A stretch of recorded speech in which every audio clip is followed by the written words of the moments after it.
again, friends. Before we get into anything, please make sure you like, comment, and subscribe. Make sure you're sharing the videos. So I've been trying to figure out, not necessarily figure out, but just trying to like determine the types of videos that I want to put out for you guys. And I know I said that I was just gonna kind of, leave things open and let things flow. But there still sort of needs to be some structure. I'm not just gonna get in front of a camera and just start doing things. But I just need to, figure out like who my audience is, what I want to put out, what I want to promote, things of that sort. And one of the things that came to me was like not always doing something, but sometimes just speaking. Just like having like an open space and like having different topics that I'm invested in or interested in or knowledgeable about and want to speak about. And the one thing that kept coming to mind is motherhood, hence why I have on my mom life sweatshirt. But I decided to kind of do vlogging for this particular video. I used to actually have a blog, and I've been thinking about bringing it back, especially because for me it was very helpful to have an outlet. As much as I don't like to kind of come to the realization I'm actually a very good writer, and it was nice to have an outlet to get my thoughts out, to get my feelings out, and to share them with other people and hopefully, inspire, encourage, educate, whatever the case was.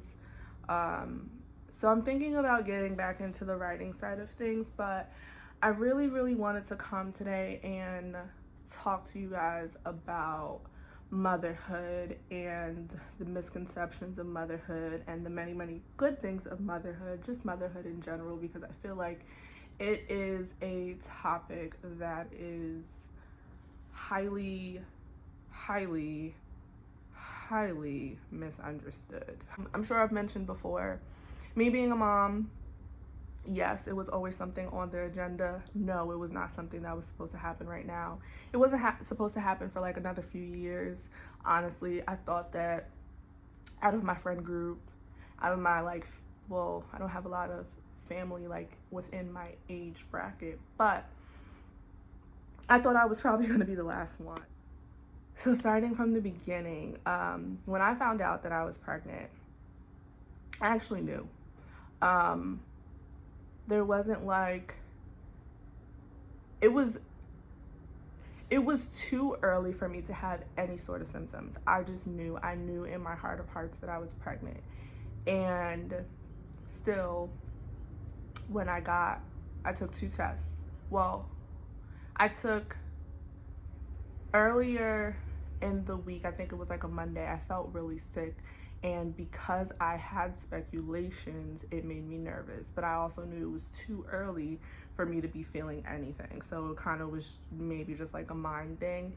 And I took 2 tests. One was invalid for whatever reason. And the other one, it had the 2 lines, but one of them was very, very light skinned. So I was like, okay, it's negative.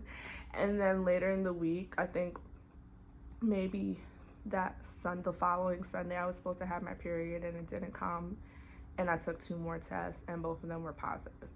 And when I got those results, I was devastated because I knew I was not ready to be a mom.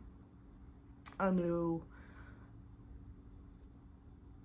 being a mom would require so much sacrifice, and I didn't think that I was in a position to do the kind of sacrifice that was necessary. And I don't know, maybe it was just maybe it was just me being selfish, maybe it was me being smart, maybe in a selfish way I was thinking, I ain't ready for this. But I knew that if I had made the decision to go the other route, that I would not have forgiven myself. So there were no options. I was going to be somebody's mother. Um, and from the very beginning, the minute that you find out that you're pregnant, if you are serious about being a mom, if you're serious about motherhood, if you're serious about nurturing this life, everything in your life is going to change. You start making sacrifices from the minute you find out that you're pregnant. You have to change the way you eat. You have to change what you drink. You have to change, like your sleeping habits. You have to change the things that you wear. You have to change, the things that you do and their risk levels. Like everything in your life changes, even the little things like fish.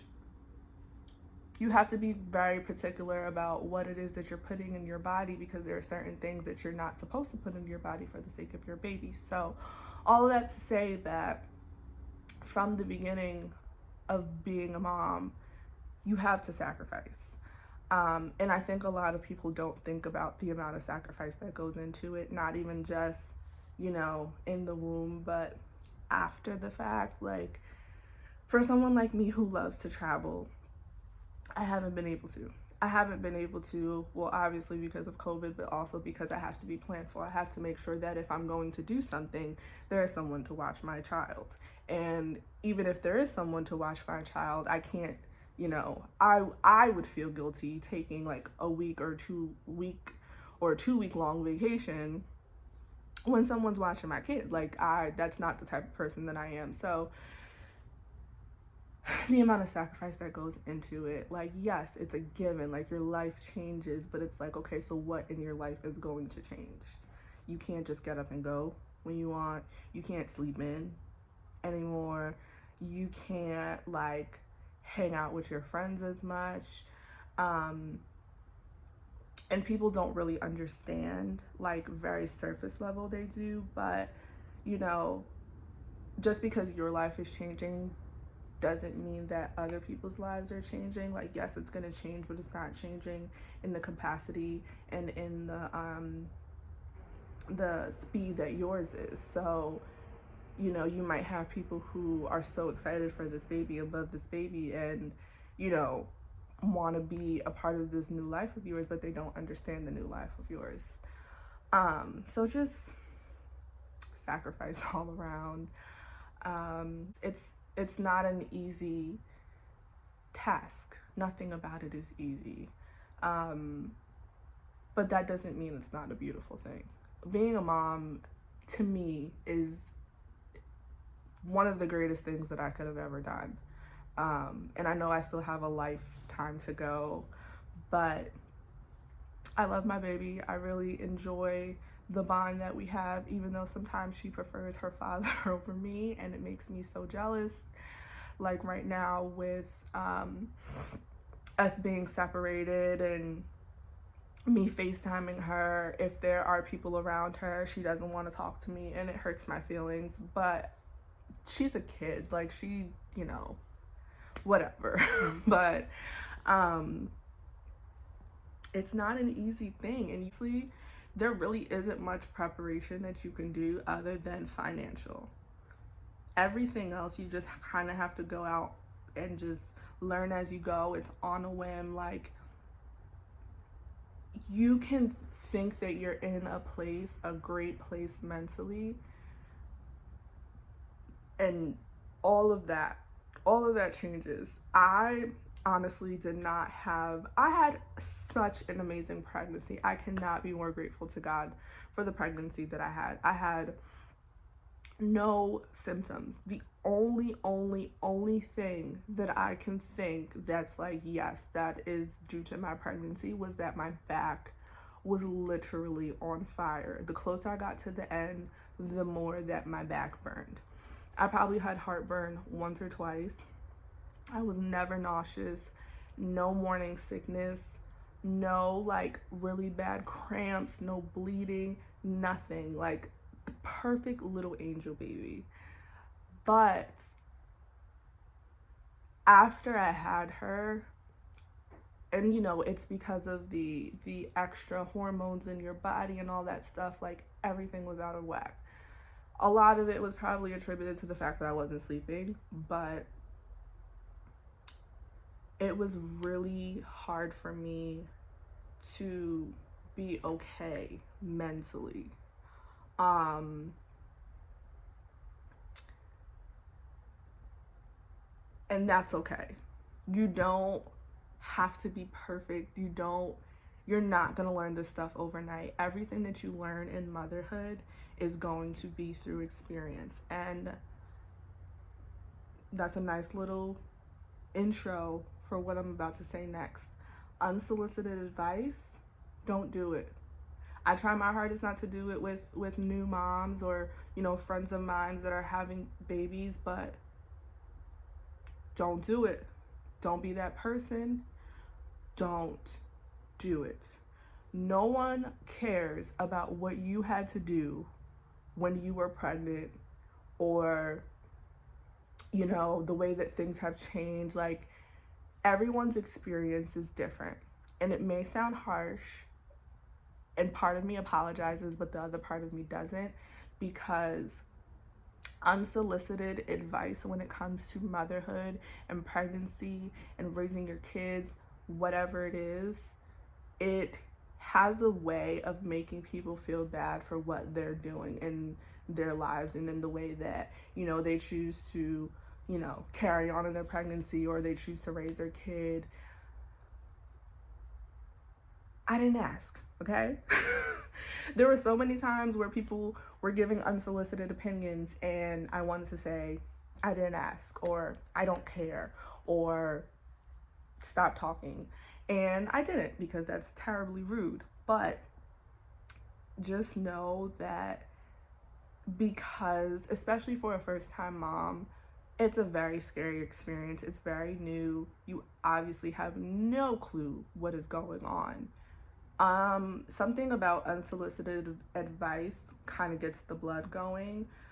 Something about people not advising but telling you what you should do and what you're supposed to do.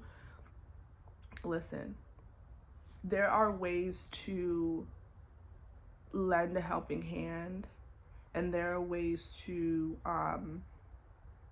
suggest certain things, but as much as you can, please, please, please do not interject. Do not insert your knowledge.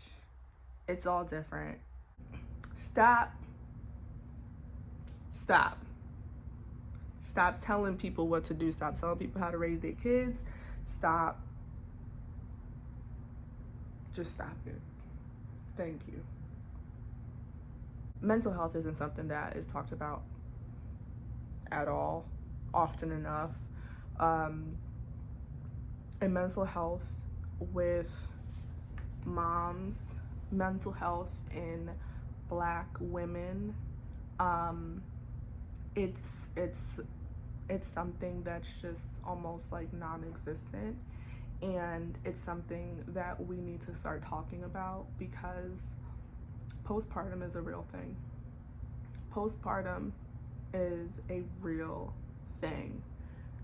I am grateful that in my opinion, I didn't experience it severely. I was still functional. I was still able to be okay to a certain degree, but I do know that I was not there 100%. I think it really, really started to hit me probably towards month 3. By then, she wasn't sleeping. Like, she was not sleeping at night. She wouldn't go to sleep until like 1, 2 o'clock, and she was only sleeping for, like, she was waking up every like 3 hours. By month 3, I started to dry up a little bit, so I couldn't breastfeed her. It was just so many different things. It's a combination of all the things, the hormones, the trying to adapt to the changes in your life, you know, the baby not sleeping or whatever the case is. It's so many different things that can contribute to the way that you feel. And I want to tell you that your feelings are valid. Whether you know, the baby is crying and pissing you off and you temporarily are like, I don't want to do this, I can't do this, you know, like, it's motherhood is not a perfect world, okay? Like, if I were to sit here right now and tell you that every single day I'm like, oh, I love my baby and and motherhood and I love it and it's perfect and it's amazing and it's the greatest thing in the world and it's so easy if you put the work into it. No. It's not horrible, and it's an amazing journey if it's something that you want and something that you're open to and something that you weren't like forced into. But if you're not open-minded, if you're not almost strong-willed in a way, if you are not honest with yourself, like, it's not a walk in the park. So, you know, like, it's not for everybody. Not everybody wants to be a mom, and that's cool. But, like, I'm not going to sit here and lie to you and say that, you know, it's always the greatest thing since sliced bread. I have a toddler, you know? She turned 1 and started acting like she was 21. So, nothing about it is perfect. Like, do I want to square up with my daughter sometimes? Yes, I do. And she's only 1, so I can only imagine what it's going to be like when she's 10, when she's 16. You know what I mean? So, I'm not going to lie and say that it's a walk in the park every day, but it's something that you have to be, you know, you have to be willing to to accept the changes, willing to, you know, be on this journey. And a huge part of accomplishing this is having, well, 2 things. One, for everything, is always going to be having God as a really strong foundation. And then 2, is having a great support system. And within that support system is your partner. Your partner, you guys being on the same page, or even if you guys aren't on the same page, but he's still open and willing to understand you and you know, be understanding about the situation and being supportive in any way that he can, whether it's, you know, doing the laundry, cooking dinner, taking the baby for a couple of hours, whatever it is within, you know, the different stages of motherhood that it is. Having a strong partner is super important. I feel like I'm just rambling. I tried to, in my head, have an idea of what it was that I wanted to say, and I'm off script, but I think all of these things are super important. I think that when people think about motherhood, they only think about the beauty of it and they don't think about the ugliness sometimes. And I'm here to tell you that there's some ugliness, you know? Being a mom and being a parent has stripped me in ways that I didn't even know was possible. It has slaughtered my relationship at one point, and as a woman and as a person in this partnership, I had to want to persevere. Like, I had to want to make it to the other side.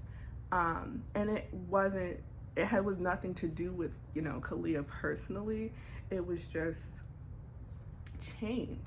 You just have to understand that change is inevitable, but the change in this capacity, it was just so much and so quick. And like, for me personally, it wasn't just, you know, us having this baby. It was us moving in together shortly before the baby got here because we were doing long distance. And then, as we got closer to the due date, we knew that we couldn't really do long distance anymore. So in a short period of time, I went from being by myself, literally by myself. I lived in a 2-bedroom apartment with nobody and was totally cool with it, to then being pregnant, and then down the line in the pregnancy, a man moved in and we had a baby. So it was like no time for us to like learn about each other in terms of living with one another. And then this baby came. So it was just a lot of different frustrations, a lot of going through the motions, and it was necessary. It required a lot of reflection and growing and building and doing on both of our parts. But again, it's not easy. So I'm not here to scare you out of having kids. I'm not here to tell you that motherhood is this awful thing, but just I'm here to be realistic. Like I said, being a mom is one of the greatest things that I've ever done, but also it's been a lot of work. It's been a lot of sacrifice, and it's pushing me in ways that I didn't expect. It's forcing me to not only think about myself, but to think about this little human that I am in charge of, this little human who has no choice but to look to me, because she's not at a point that she can do much of anything for herself. It's pushing me to make certain decisions and set myself up in life so that she's good, which is great, because there were things in life that I know that I needed to do years ago, and I was just like, eh. But now I'm like, you got to take care of your kids, so you need to get on it. So to summarize, motherhood, it's great, but it has its moments. I think people, especially people on social media, are like, it's so funny. My dad and I had this conversation a few weeks ago, and we were talking about the misconceptions of motherhood, and people kind of having this sick image in their head of what they think being a mom is. And based on social media, it's buying cute outfits and dressing your kid up and posting pictures of them and creating them their own Instagram where you talk as them, which is that's sick. I don't like when people do that, but that's a whole nother. But it's this idea of having kids just to show them off. And there's nothing wrong with showing off your kid. I get it. I have a beautiful baby, so I'm going to show her off every chance that I get. But there's more to that, like there's more than surface. You have to be in a good place, like mentally. You have to take care of yourself, and in ways that you probably wouldn't have if it was just you. But you have to take the steps for you to make sure that you're good for them. You have to not only change them and feed them and bathe them and clothe them and all of that, but you need to make sure that they're up here. You need to make sure that they're good. My daughter is smart. She is probably the smartest 1-year-old that I have come across in a very long time. A very, very long time. Just, she can't fully talk, but I know that if she could, the conversations that we would have would blow my mind, because the things that she says now, they blow my mind. Like her recognition of letters and numbers when it first started happening, I was like, how? But we make sure that we instill certain things in her. So if we're giving her screen time, this screen time is Sesame Street. This screen time is, there's this other show called Daniel Tiger that she really likes. But it's things that's gonna help her to grow and help her to learn and develop, and something in her mind is just gonna start to get things. It's not just I'm putting you in front of a TV because I don't feel like dealing with you and whatever. Um, it's it's more than that. So there's so many things that go into it. And I'm not saying any of this to scare anyone who is thinking about becoming a mom, but I want you to be realistic and I want you to understand that if you do think about becoming a mom, or if you are already a mom and you have moments where, you feel like you can't do this or you don't want to do it, or um, whatever the case is, just know that you can. Just know that you can, and you will get through it. Whatever the rough patch is, it's going to help you to be a better person so you can then be a better mother to your child. Um, 2021 whoops my tail. I am not gonna lie to you. 2021 has been the hardest year that I had since 2017 when I first moved to Georgia and I was like broke, no job, and depressed. It was a lot going on. Um, but 2021 was the worst year that I've had since then. And that was, my daughter's first year of life. She turned 1 in 2021.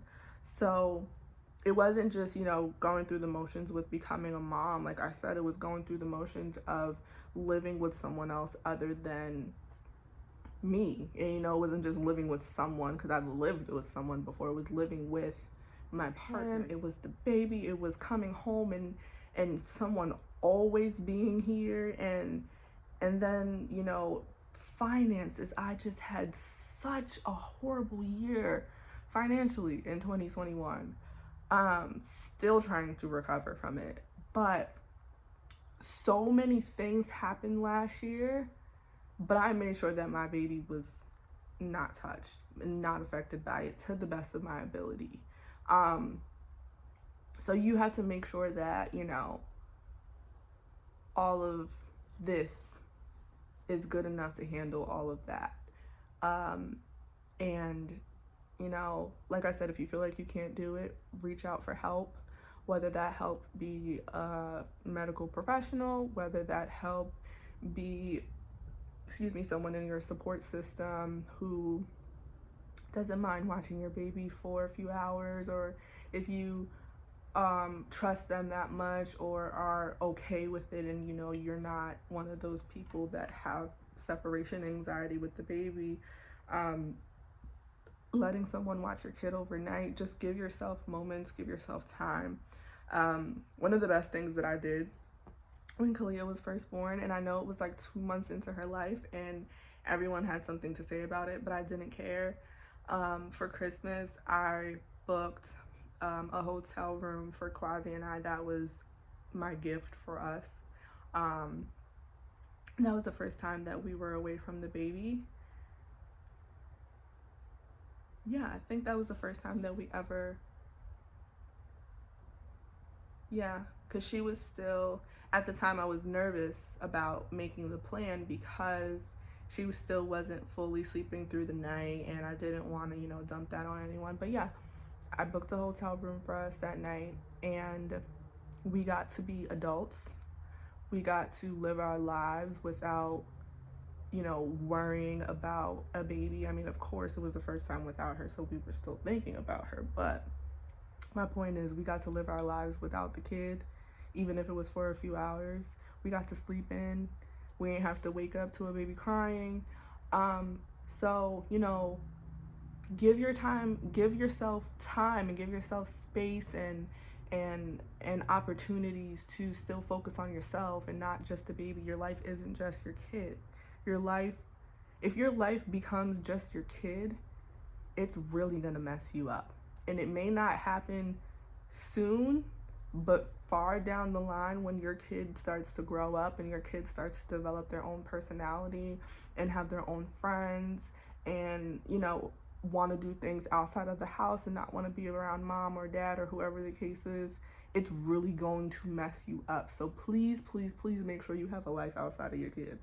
I love my baby, but she ain't all I got. I got to take care of me. All of this to say, motherhood is a beautiful thing, but please be realistic.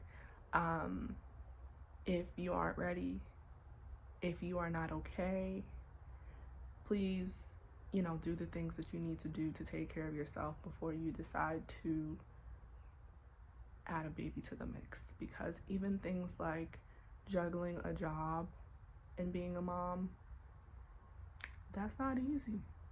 Especially when your job requires you to be away from your child, especially when your job, like mine, required me to be on my feet for 8, 9 hours. Um, I was 30 minutes away from work, so if I was working a 10 to 7, I wouldn't, well, no, because the traffic here was bad, so I was probably out of the house from like 9 to 8. That's so many hours of the day. Like, you have to, these are all the things that you have to think about, and it's a beautiful thing, but be realistic. It's okay if you're not okay. It's okay if, you know, you hate it one day and then the next day you love it. Be realistic, whether that is with your situation, whether that is with your feelings, whatever you need to be realistic about, be realistic about it, because that is the only way that you're going to be the best for your child. Yeah, I think that's it. So now that I've done all this talking, let me know what you guys think about this little like video blog thing. Like I said, I think I might get back into the actual writing portion of it, so it'll be nice to have like the written and the visual. But I just wanted to test it out. But let me know, please, please, please. I want to hear from you guys. I want to know what you guys think. Again, thank you for listening. Thank you for watching. I will see you guys soon, and don't forget to like, comment, and subscribe.